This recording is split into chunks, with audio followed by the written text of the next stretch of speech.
Welcome, everyone, and welcome back. And I'm very happy to have you here join us for this next panel. I'm super honored to be introducing our speakers for today. As you everyone know, today businesses are more and more conscious and they're considering the impact of their actions on society. Today in this panel, we explore whether social entrepreneurship is simply a buzzword or if there's potential for impact and change making if done right. Today we're joined by pioneers in this field, experts who will be sharing their insights with you, and I'm very honored to be introducing them here on stage today.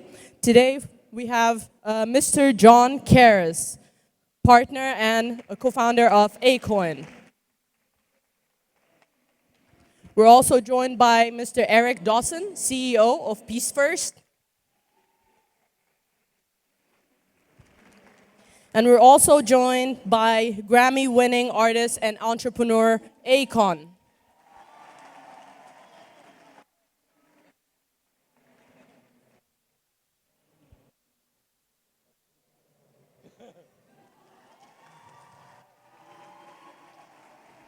The session will be moderated by Sonia Weymuller, founding partner of VentureSouq. Thank you. Is that right? I remember you. Kickball. Kickball! Oh. All right.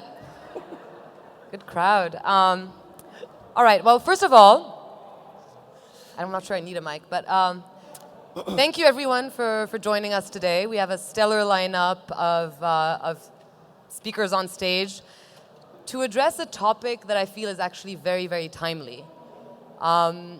With the next generation actively taking to the streets globally to demand action to address issues such as climate change, financial inclusion, the true redefining of our social ethos, the playbook is changing. We're seeing entrepreneurs, the next generation of entrepreneurs, who are really showing us and that they understand that they can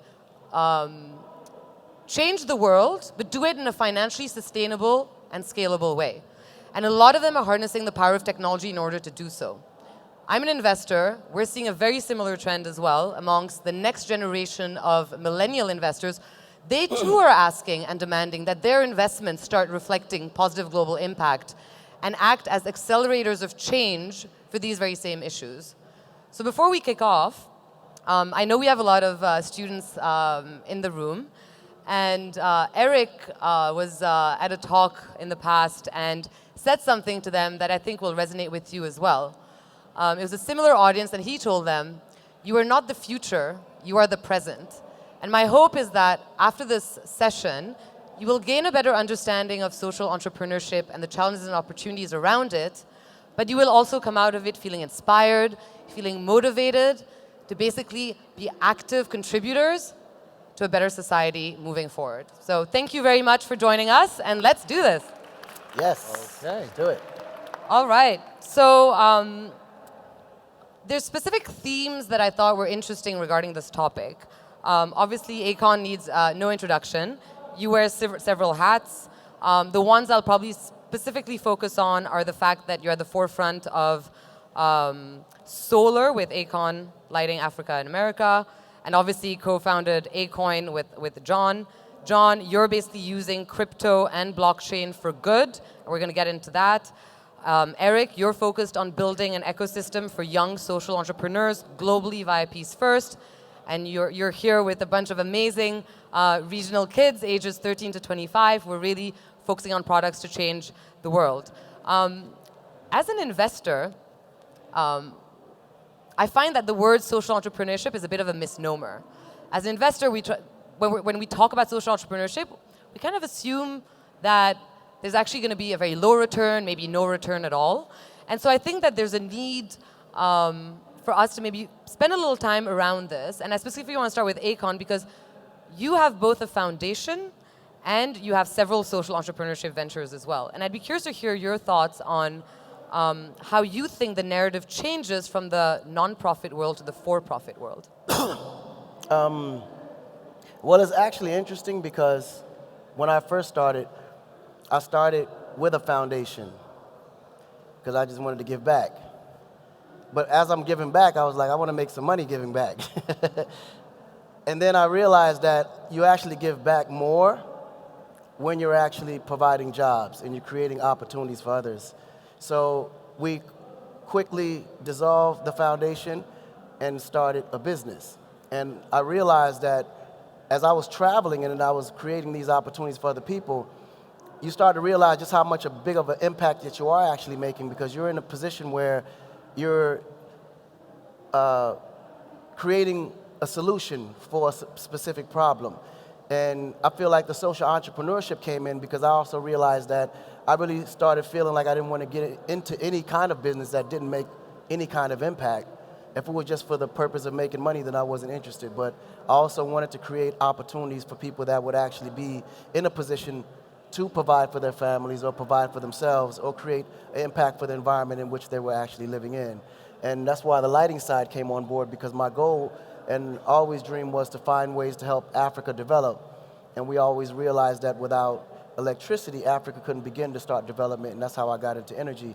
But I wanted to enter from a standpoint of not the traditional consumption of energy with the oil and gas, but also to adapt the renewable side into the future, so Africa wouldn't be dealing with all the problems that the developing world is dealing with right now with pollution and climate change and so on and so forth. So not only are we doing it from a social standpoint, but all of our businesses is also aligned with the SDGs and to kind of keep that theme going as well. All right, got it. That's great. Let's move on to John, kind of interrelated, and talk about crypto and blockchain. Many are still very skeptical about cryptocurrencies and their performance. Many also, including my mom, really don't know about cryptocurrencies. Can you tell us a bit more about Akon and the ecosystem that you're trying to build? And specifically, how are you, because we're talking about communicating social entrepreneurship, how are you positioning Akon to the consumers, the investors, your partners? So essentially, as Akon started his conversation, we believe that all ventures need to have some social impact. They also need to be profit motivated so that they can grow bigger and faster and have a lot more impact. So, and one needs to distinguish between blockchain and cryptocurrency. Blockchain features a lot of different technical solutions to all kinds of problems.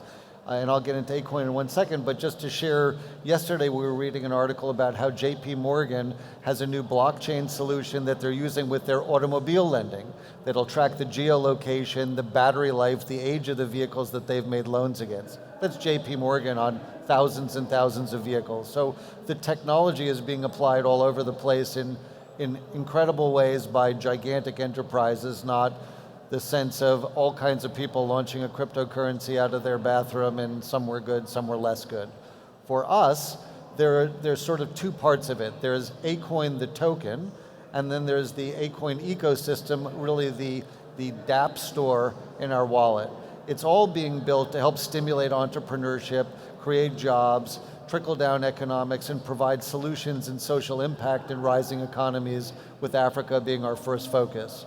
So as for the token does one super simple thing, but a really innovative one, because we have patent pending technology on something called an atomic swap. Within our token, it has an internal conversion mechanism, so a user can go freely from prepaid cell minutes into fiat currencies or a pool of cryptocurrencies. So you could go from a prepaid cell minute, which people use as a store of value in Africa and for all kinds of daily life transactions, you could go from that into dollar, euro, pound, RMB, or local currencies, or to major cryptocurrencies like Bitcoin, Ethereum, Ripple, Stellar, whatever. But more importantly than that, it's the dApp store within our wallet, which is a way to have a whole bunch of blockchain-driven solutions accessible to our users. And we'll get into how some of them are very social impact focused. But the core goal of that, and the main thing that we're doing, is providing an access point for those blockchain-driven solutions to be in the hands of users and to help promote ones that are great initially and then just open up the pool to lots of people. So out of curiosity, who here knew that there was an Akon? Raise your hand. All right. Oh, okay. And who here knows that there's a cryptocurrency city being built right now in Africa? I might need to do a bit more PR. Thanks, Sonia. Eric, let's move on to you then. you're focusing on the next generation of young leaders. One could argue, and investors could argue, that those young entrepreneurs can also be seen as risky investments. So how do you make the case for, how do you communicate to investors, for example, or to partners that they need to start investing in the youth leaders in this space? It's a great question. First of all, thanks for having me. Akon and I just realized we went to elementary school together. That's what we was talking about when I walked in. A year apart, so they were literally probably there at the same time. Literally the same school.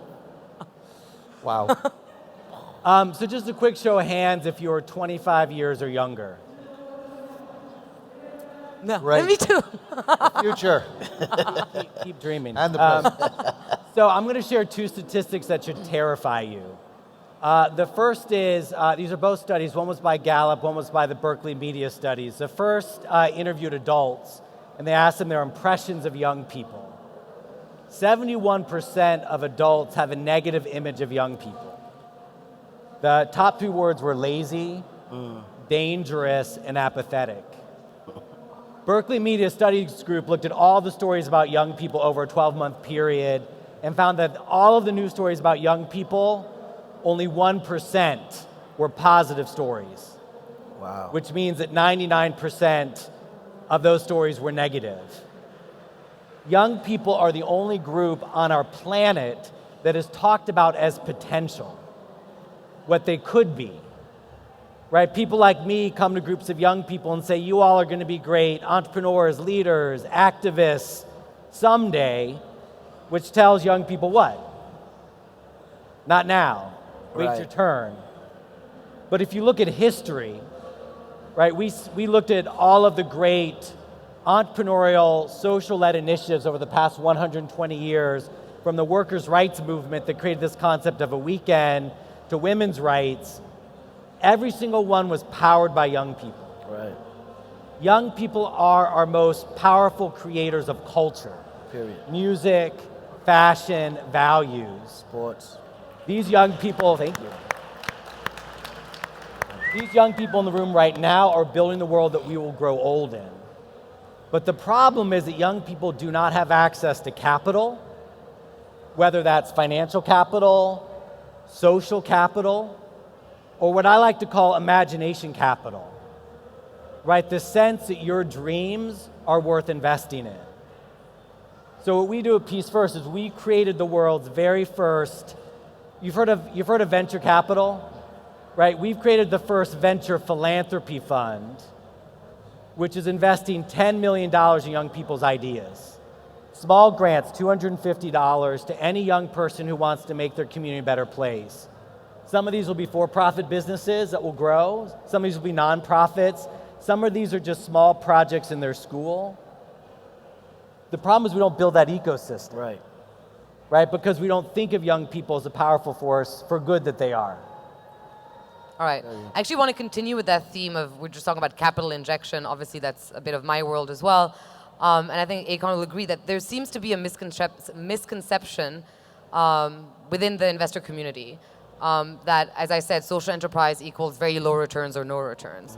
There's a convoluted intertwining between the impact investing and the philanthropy kind of verticals, which you're also kind of going to face, right? Especially here in the Gulf. People don't get impact investing in this region. They just think it's basically philanthropy. And there's a prevalence, even here, but I think it's everywhere, of two-pocket thinking, right? I have one pocket for my traditional investments, then I have another pocket for, Right. something to make a difference. So when really it should be the two, right? One should not, and Najla talked about this yesterday. Why is there this continued dichotomy between one versus the others? And I think, thankfully, hopefully, inshallah, with the next generation, they're understanding that there is no dichotomy, that it is only one, right? So I'd like to start thinking, I mean, this is kind of prompted by your comment about business models. And you've decided now, for 25 years, you're an offline, non-profit model, right? Now you've decided to pivot, you've incorporated technology, and you're launching a $10 million venture philanthropy fund.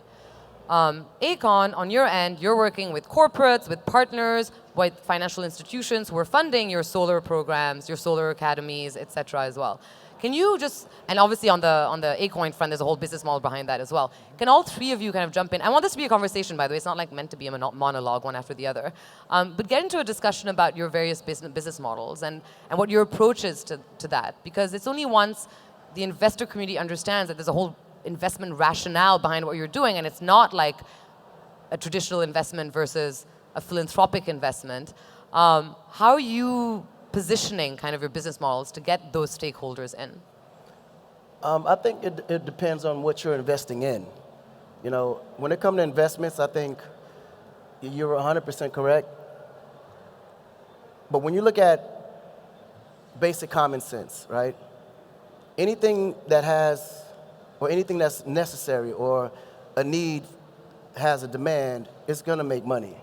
So investments or investors are always looking to make more money. The best things to invest in that's going to make money are something that's necessary. And then, to your point, you're right. The young generation has always been what moved the world forward. Even let's look at today. Look at Facebook. Super young when he started, right or wrong? Twitter, Uber. I could continue going on and on when it comes to younger generation. Even when you look at the leaders that made such a huge, huge difference and impact, from Kennedy to Martin Luther King. I mean, they all were in their young, early 30s. Like, these were, let alone being led by, senior citizens at this point, but they were always the ones that was the most disruptive. And when you're disruptive and you think outside the box, you're going to always make a huge impact. But getting back to the investing side of things, you have to look at it from an overall standpoint. Anything that has that's necessary or that creates or finds a solution to life itself is always going to be the biggest money makers. So to think or put them in two different boxes, you're kind of shortchanging yourself as an investor. You want to be able to invest in something that's going to create an impact, because impacts last forever, whereas a profit comes and goes.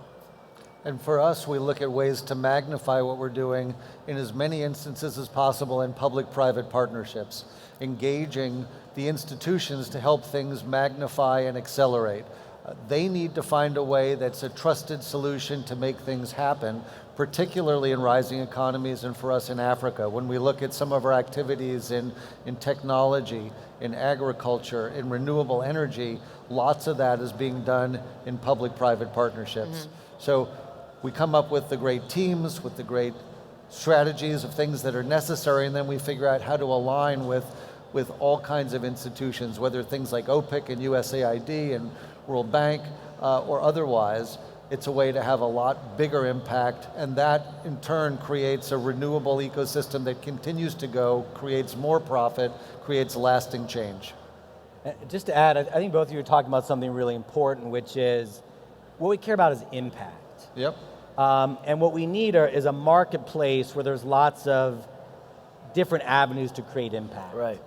Right, so the for-profit capital markets are great for moving resources, but not everywhere, and not to solve every problem. Yep. Mm-hmm. And so philanthropy plays a role in that. Blended models are really powerful. What happens, and I want to be careful how I say this, but I'm going to say it anyway. I think about young people, and we have what I like to call this youth philanthropy industrial complex. Right, where what we invite young people to do is to raise money or bake cookies or volunteer their time. Right, those are outputs. Right, that's not impact. Right, profit is an impact. Right, it's a measure of good. And so I think we need to move away from a profit-driven economy to a purpose-driven economy. Thank you. Yep. We talk a lot in this region about employability and employment, right, which is about jobs. And jobs matter, but jobs are an outgrowth of purpose. Right, if young people have a sense of purpose, that might look a lot of different ways, and employment's a piece of that. So I think we focus around the edges when we think about profit or employability or jobs. And fundamentally, when I talk to young people, and we work in 135 countries, young people, like all of us, want a sense of purpose. They want a sense of community, they want to belong, they want to be seen and treated as smart, talented human beings that you are. And that's what's missing from the conversation when we focus on business models about profit versus philanthropy. And I mean, brings on to another point. Sorry, like I had a whole like structure to this, but we're jumping everywhere. But it's great. But I mean that brings me to the other point. So yesterday you made a point about the need for finding the right partners who are aligned. All of you have to deal with partners and external stakeholders. Obviously, there has to be that alignment in terms of mission-driven, purpose-driven, impact, etc. But are there specific other things that you look for in a partner or an investor or key stakeholder? Passion, always passion. That's what's going to drive it forward. Okay. I think the passion is the beginning, and that's what creates the synergy. Because with any partner, you have to have some kind of a synergy.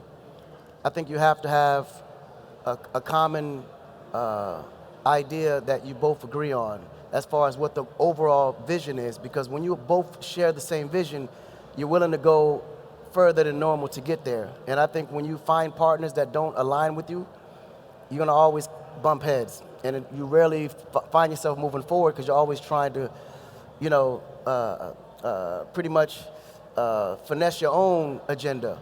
So ultimately, if you both share the same agenda moving forward, it makes it easy as an alignment. And then you also want to find people that are more experienced than you are in that particular sector. Because at the end of the day, everyone's going to have a great idea, but if you don't have a team that can actually help you fulfill that idea or execute it, it just becomes and stays a great idea. But when you find people around you that actually can build on that idea and find ways to execute it, or people that have more knowledge about that specific sector that you need partners in, it makes things move a lot easier. Because oftentimes, our biggest, I think, default is our pride. And very few people admit when they don't know. And we often don't admit that we really don't know because no one wants to feel like they're the dumbest person in the room. But I always felt the dumbest person in the room is the one that don't ask the questions. You want to know. The idea is when you don't know, you want to have a better knowledge of what that is. I ask a million questions when I don't know. When I know, I just be quiet and listen and try to gain more knowledge. But ultimately, try to surround yourself around people that's educated in the sector that you're in or that you feel is more knowledgeable or have more experience. And a lot of times, those make the best partners. And I find that one of the things that we do that amplifies on that is coming from a long history in the entertainment business, we're very used to collaboration.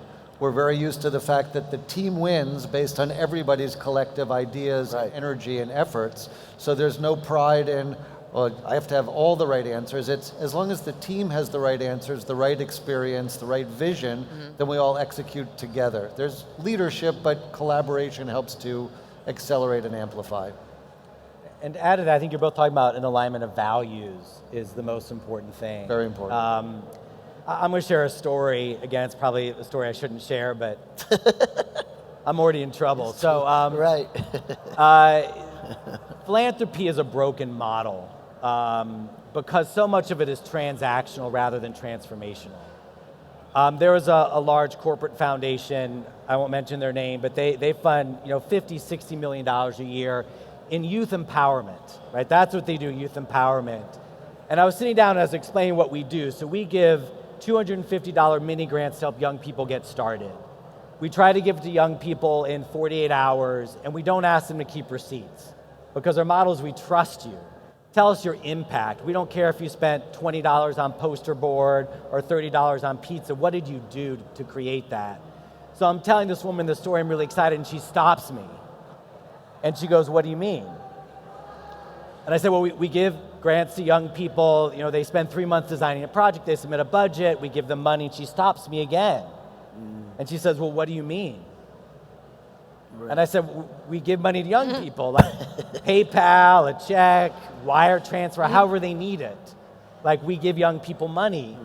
She stops me again and she goes, what do you mean? So I'm like, what do you mean, what do I mean? Sounds like a very difficult to understand concept. So she says, you cannot give money to young people, not directly. And I said, why not? And she goes, well, how do you know they're going to use it the right way? They might buy magazines. Right.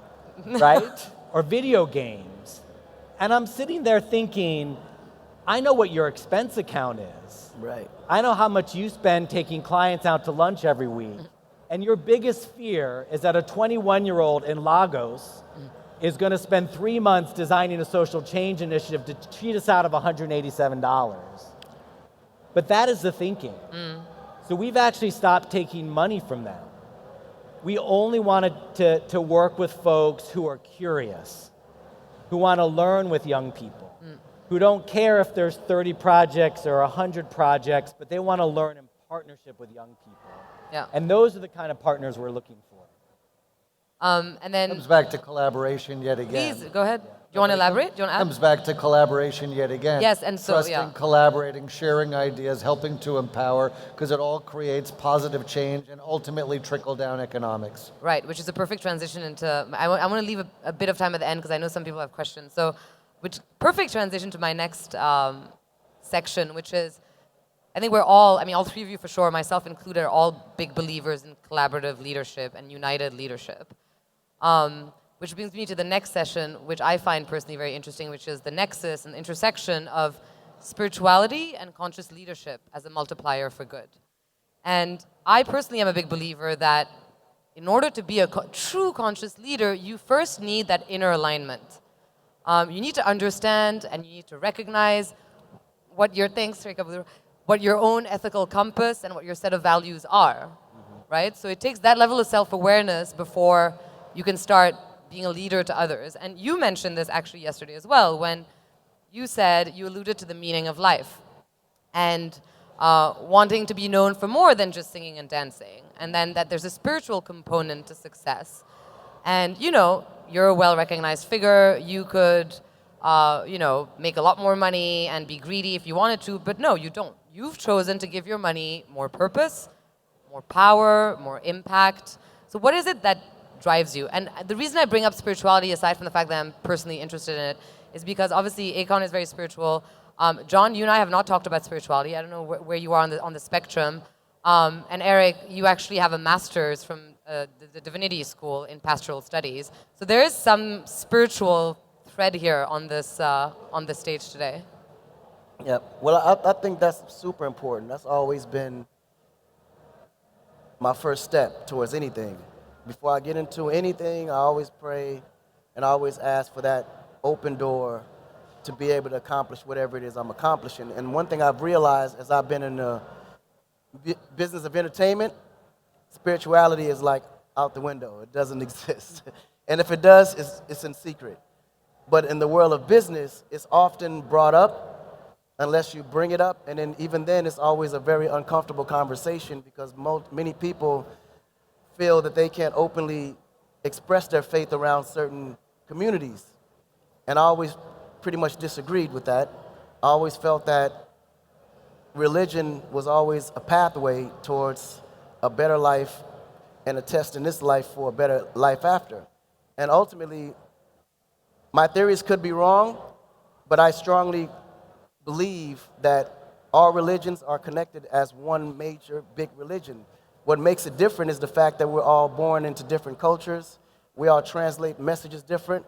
But one thing we all have in common is that we all follow the same 10 commandments. And we all believe in the same God. We may call them something different. And I used to always have this argument with my friends in school.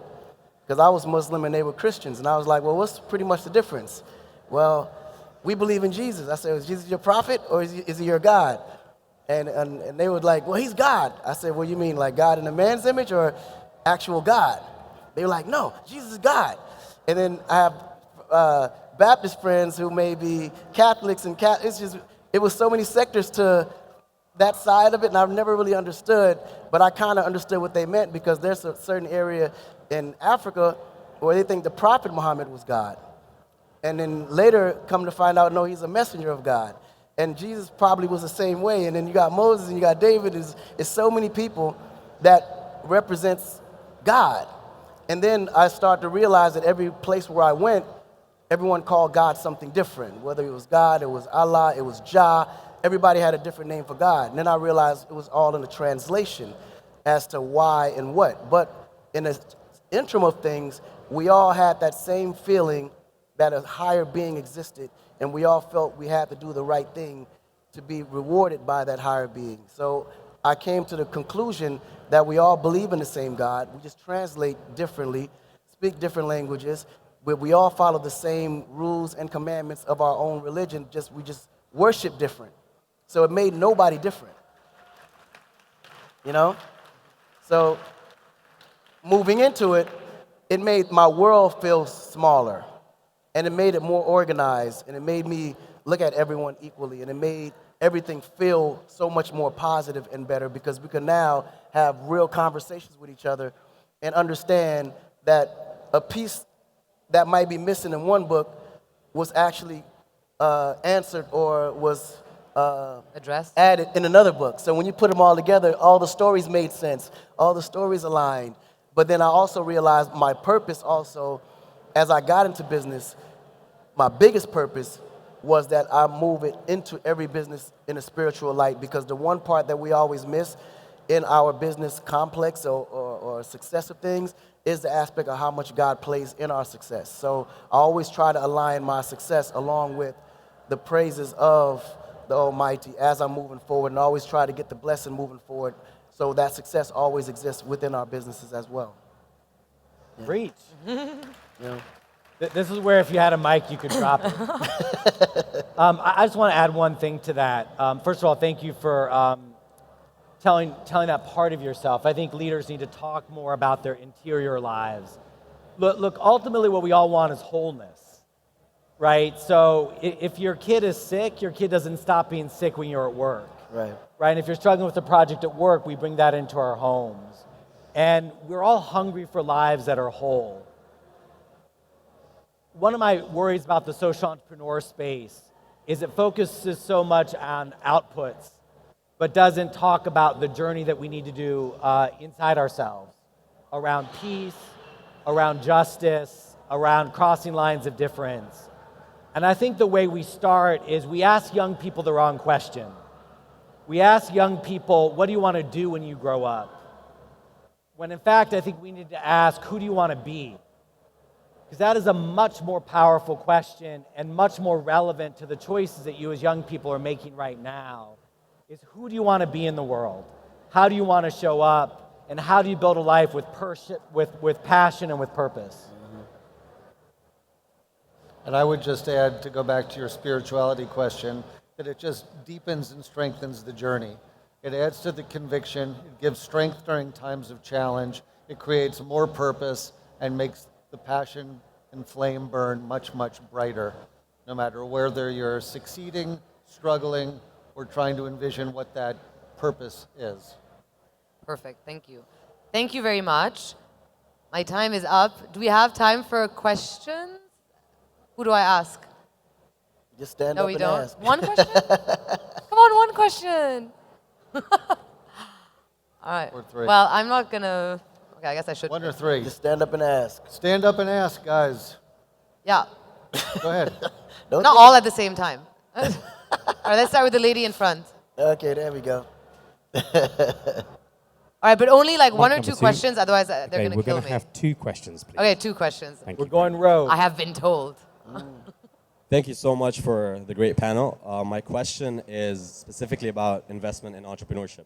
So we have a social enterprise that also deals with lights in Africa, and the investment approaches that we're getting are often focused on how much money can I make out of you in the next X years versus how much impact can we make together. How do you tackle that? Because if you say no, you lost the opportunity of investment. If you say yes, you kind of lose a part of the reason why you're doing what you're doing. Talking to the wrong investors, clearly. But go ahead. Sorry. I couldn't quite hear your question, but I think I kind Couldn't really of hear well. felt what you was trying to say. Specifically pertaining to Africa, my biggest challenge was getting funding for a lot of the projects that I'm doing. And I always felt like I had to pitch in an unpitchable market. Africa to me is a no-brainer.